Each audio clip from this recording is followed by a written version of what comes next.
Benjamin Hargreaves had closed billion-pound deals without blinking, but the moment he stepped into that hospital corridor in London, his hands started shaking.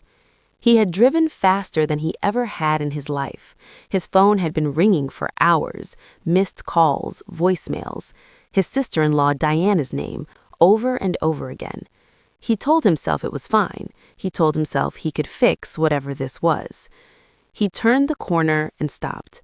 Inside the room, Harriet sat upright in the bed, back straight despite everything her body had just endured.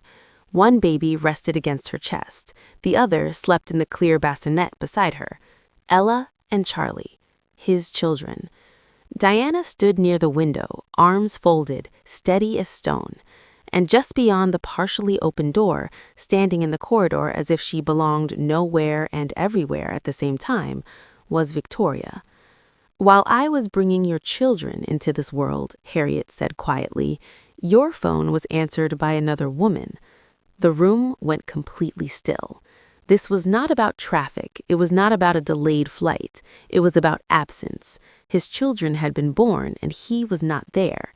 And before this story ends, you will see exactly how one quiet moment inside a hospital became the beginning of his collapse. But to understand that corridor, you have to understand how they got there. Harriet Jackson had not grown up measuring success by postcodes or price tags.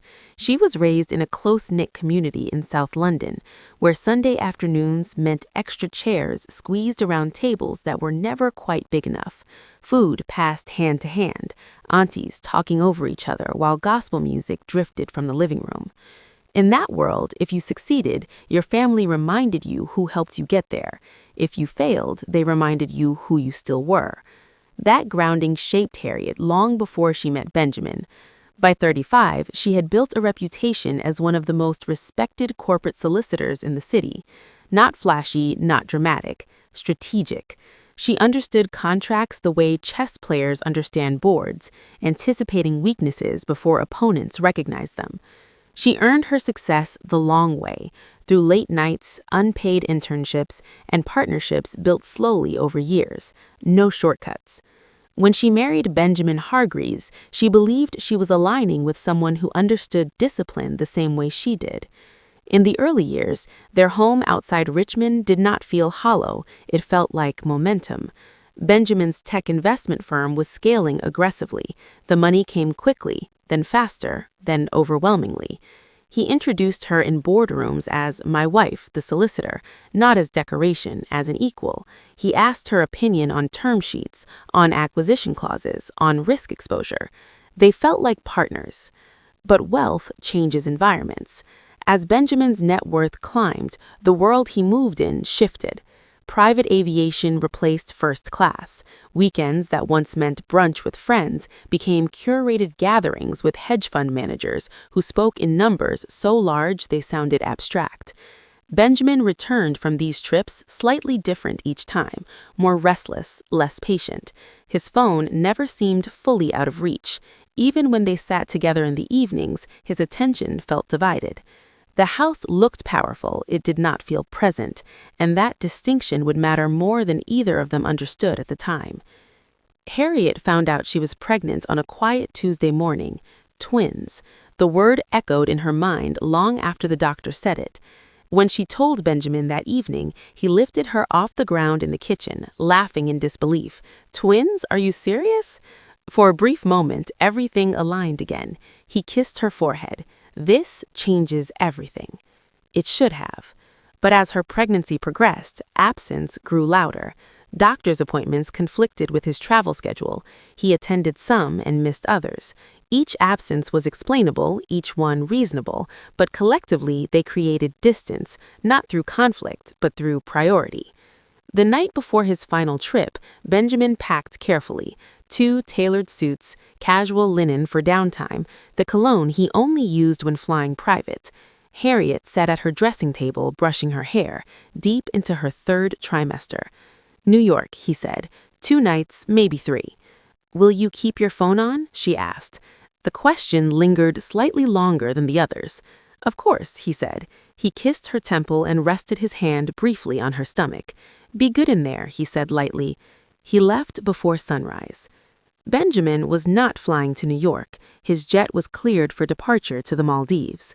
The booking was made discreetly, through channels that did not draw attention. Private villa, direct flight, no public record attached to the destination. He told himself he deserved the break. Investor pressure had been relentless. He was carrying enormous weight. He leaned back into the leather seat as the plane ascended and loosened his tie. This was temporary, he assured himself, contained, separate. Victoria met him at the private terminal on arrival. She moved confidently, blending into luxury environments with ease. She did not greet him like a woman in love. She greeted him like someone entering a transaction. No expectations, she said that first evening. He exhaled at those words like a man who had been holding his breath for months. Back in Richmond, Harriet felt the first tightening mid-afternoon. She waited. It eased. Braxton Hicks, she told herself. 20 minutes later, it returned, stronger. She reached for her phone and called Benjamin. No answer. She tried again, straight to voicemail. She texted, "Call me when you can." Another tightening interrupted her thought entirely. Something felt different now. She opened her contacts and tapped Diana's name. Diana answered on the first ring. "I think it is time," Harriet said. "I am coming," Diana replied. In the Maldives, Benjamin sat poolside, sunglasses on, drink sweating beside him. His phone buzzed. He glanced at it. Harriet. He assumed it was a routine check-in. He flipped it face down. "I'll call her later," he said casually. Minutes passed. The phone buzzed again, then again. This time, Diana's name appeared. He stood up and walked toward the villa interior to take the call, setting the phone on the dresser as the shower began running. Victoria walked inside a moment later. The phone lit up again. Diana. She stared at it. Without overthinking, she picked it up. "Where is Benjamin?" Diana asked sharply.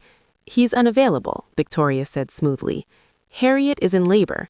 Victoria's eyes flicked toward the bathroom. The shower continued running. She calculated quickly. When did it start? Minutes ago. She's heading to hospital. Victoria ended the call. She did not walk to the bathroom. She did not tell Benjamin. Instead, she picked up his phone again, accessed his files, and spent the next several minutes copying financial documents, spreadsheets, wire confirmations, offshore account references to an encrypted account she had created months ago. She had not entered this situation blindly. She placed the phone back exactly where he had left it. In London, Harriet was wheeled into the maternity ward. Contractions closer together now, stronger. Diana gripped her hand through every surge. Between contractions, Harriet reached for her phone one more time. Still nothing. She set it down for the final time. Her focus narrowed. These two children were coming. That was reality. Everything else could wait. Hours later, the first cry pierced the room. Ella, then Charlie. 2 lives, arriving within a single stretch of exhaustion and resolve. "They are perfect," Diana whispered. Harriet looked down at them and felt something shift inside her permanently. Beneath the joy was a quiet fracture. He was not there. When Benjamin finally heard Diana's voicemail, he drove from the airport to the hospital without turning on the radio. By the time he entered the maternity corridor, the smell of disinfectant filled his lungs. Nurses moved quietly past without recognition. Inside the room, Harriet was upright in the bed. Ella rested against her chest. Charlie slept in the bassinet. Diana stood near the window, arms crossed. "They are here," Harriet said. He stepped forward slowly. "I did not know it was this soon." "Your phone," Diana said, was answered. Benjamin turned. "What?" Harriet met his eyes directly. "While I was bringing your children into this world," she said evenly, "your phone was answered by another woman." Before either woman could continue, movement appeared in the corridor. Victoria stepped into view. "I thought you would want clarity," she said. "Were you in New York?" Harriet asked Benjamin. He hesitated. "No," Victoria said calmly, "you were not."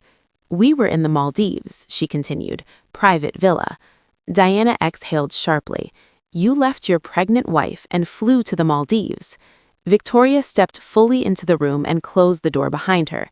The click echoed. She set her bag on the counter, pulled out her phone, and turned the screen toward Benjamin. A video played. The Villa Terrace the night before. Close proximity, familiar touch, intimate enough to remove all doubt. "You recorded that?" Benjamin said quietly. "You left your laptop open," she replied. "You move confidently. I move carefully." She swiped again. Financial documents, spreadsheets, offshore references. "That is private," he said.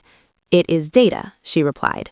"Financial structuring that might interest regulators, investors, journalists." "What do you want?" Benjamin asked. "Stability," Victoria said. "Monthly transfers, continued generosity, discretion." "You are blackmailing him in a hospital room," Diana said. "I am negotiating," Victoria replied. She looked at Harriet directly. "If he refuses, I make different calls." Then she walked out. No rush, no raised voice, no backward glance. The room was silent. Harriet did not compete. She did not collapse. She withdrew, and withdrawal is quieter than rage and far more permanent. Benjamin transferred the first payment before sunrise. He told himself it was containment, temporary. But containment rarely shrinks, it expands. Victoria's requests increased steadily.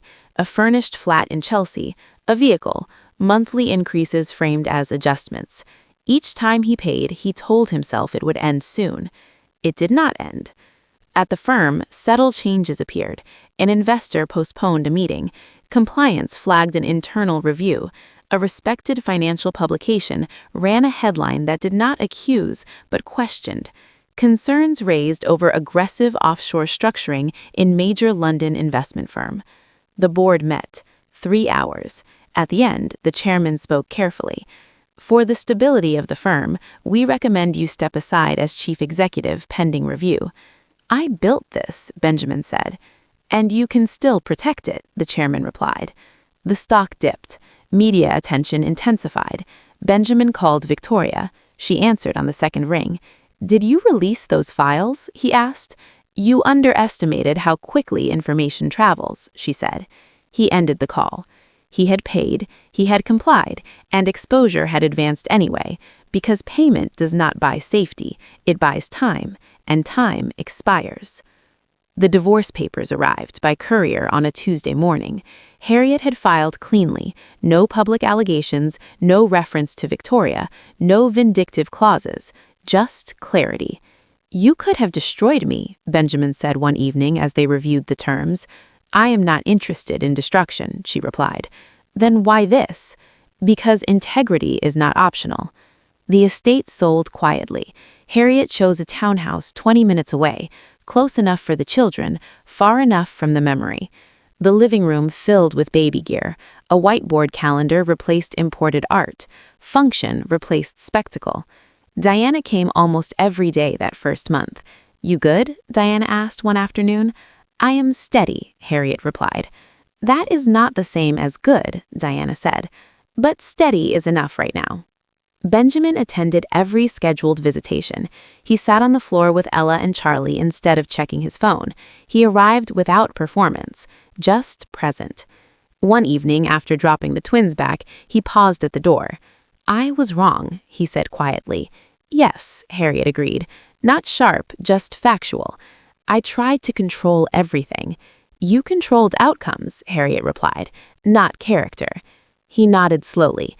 "I'm trying to do better." "For them," she said, glancing toward the children. "For them," he agreed. Years later, the headlines faded. Benjamin no longer chased spectacle, he chased consistency. He answered calls on the first ring, he attended school events. He learned the difference between building a company and building a life. Harriet never spoke poorly of him in front of Ella and Charlie. She allowed them to form their own understanding as they grew. That restraint required more strength than any boardroom ever had. One evening, standing by the window of her townhouse while the twins slept upstairs, she reflected quietly. The affair had not destroyed her marriage, it had exposed its fault lines. The distance had begun long before the Maldives. The unanswered call had not created the weakness, it had simply revealed it. She believed love would mature him, but maturity is chosen, it is not granted through affection. That realization freed her. If you have stayed with this story from that hospital corridor all the way to this quiet evening, then you already understand the lesson. Presence matters more than presentation. Integrity protects what image cannot. Temporary pleasure can cost permanent trust, and rebuilding alone does not mean broken, it means recalibrated. Before you go, I want to ask you something honestly. Was there a moment in this story where you saw yourself or someone you love? A moment where someone chose the wrong priority and everything quietly shifted? If this story made you think, please share it with someone who needs to hear it. Drop a comment below and tell me which part stayed with you most. And if you believe that stories should teach as much as they entertain, make sure you subscribe and hit the bell so you never miss one. Because sometimes the most powerful transformations do not happen when everything rises, they happen when everything falls, and what remains is who you truly are.